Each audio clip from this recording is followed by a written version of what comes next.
Cəlilabad rayonunda ölümlə nəticələnən bədbəxt hadisə baş verib. Belə ki, Mirzəli kənd sakininin müraciəti əsasında elektrik naqilində yaranmış nasazlığın aradan qaldırılması üçün Azərişıq Açıq Səhmdar Cəmiyyətinin sahə üzrə montyoru Fariz Məmmədov və daha 2 əməkdaş hadisə yerinə yollanıb. Təmir bərpa işləri zamanı elektrik dirəyinə qalxan Fariz Məmmədovun işlədiyi xəttdə Cəlayır kəndi elektrik stansiyasında qəfil enerji bərpa edilib. Nəticədə montyor güclü elektrik cəryanına məruz qalaraq hadisə yerində həyatını itirib. Kənd monitörləri gəldi, stolba açmışdı, stolba açmamışdı, daha doğrusu çürük idi, dəyişmək istəyirdilər.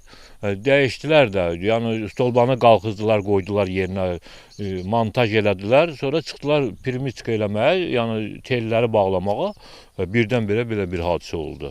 Yəni monitör da elə göydə gərginlik vurdu. Hadisədən sonra onun cansız bədəni iş yoldaşları və kənd sakinlərinin köməyi ilə elektrik dirəyindən endirilib. Qeyd edək ki, əslən Cəlilabad rayonunun Qaraçazımlı kəndindən olan Fariz Məmmədov evli olub və 3 uşaq atası idi. O, öz sahəsində 10 il imiş ki, çalışırmış. Mərhumun meyiti məhkəmə tibbi ekspertiza və patoloji anatomiya elmi təcrübə və tədris birliyinin Cəlilabad rayon şöbəsinə təhvil verilib. Faktla bağlı Cəlilabad rayon prokurorluğunda araşdırma aparılır. Günay Hüseynova, İlqar Mustafayev, Yusif Əliyev bugün informasiya proqramı üçün.